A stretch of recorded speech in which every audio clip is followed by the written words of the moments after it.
Right, తర్వాత మనం 20th question in NCERT arithmetic progressions exercise 5.2 20th question మనం చూసుకున్నట్లయితే Ramkali saved ₹5 in the first week of a year and then increased her weekly savings by 1.75. If in the nth week her weekly savings become 20.75.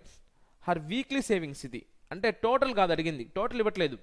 అంటే ప్రతి week save చేసే ₹5 తర్వాత increase చేసింది 1.75. అంటే second week ఏమవుతుంది, నాకు 6.75 అవుతుంది. అలా ఇంక్రీజ్ చేసుకుంటూ పోతే ఒక వీక్లో ఆమె సేవ్ చేసిన అమౌంట్ మాత్రమే, అంటే ఆ వీక్కి పర్టికులర్గా సేవ్ చేసిన అమౌంట్ ఎంత ఉంది, 20.75. ఇది టోటల్ అమౌంట్ కాదు, ఆ వీక్లో ఆమె సేవ్ చేసిన 20.75.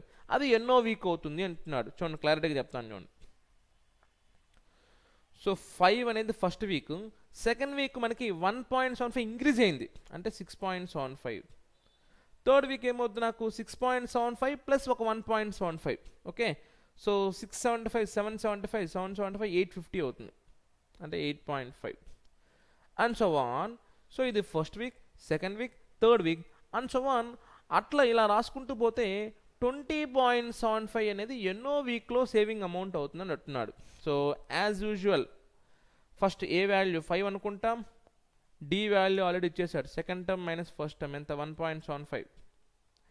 అండ్ ఇది ఎన్నో టర్మ్ అవుతుంది అనుకున్నప్పుడు అది కనుక్కోవాలి కాబట్టి సో దీన్నే మనం ఎంత టర్మ్గా అనుకుంటాం. So therefore A N is equal to 20.75.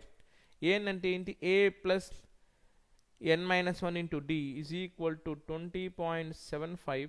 So A value వచ్చి మనకి 5 plus n-1 into D value వచ్చి 1.75 is equal to 20.75.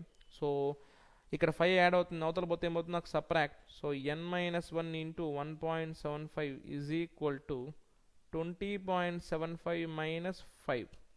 So n-1 into 1.75 is equal to 20.75లో 5 సబ్ట్రాక్ట్ చేస్తే ఏమవుతుంది, నాకు 15.75. So n-1 into 1.75 is equal to 15.75. So అప్పుడు ఏమవుతుంది, నాకు n-1 is equal to 15.75 by 1.75. So I think ఈ ఆన్సర్ మనం చెక్ చేసుకున్నట్లయితే ఐ థింక్ 5 టేబుల్లో మనం క్యాన్సిల్ చేసుకోవచ్చు. అండ్ 15 టేబుల్లో ఏదైనా అవకాశం ఉంది. 15 జార్ 125, 13 జార్ ఎంత అవుతుంది, నాకు 195 అవుతుంది. ఓకే, 5 టేబుల్లో క్యాన్సిల్ చేద్దాం. 5 3 జార్ 15, 5 5 జార్ 25 అండ్ 5 3 జార్ 15, 5 15 జార్ 75.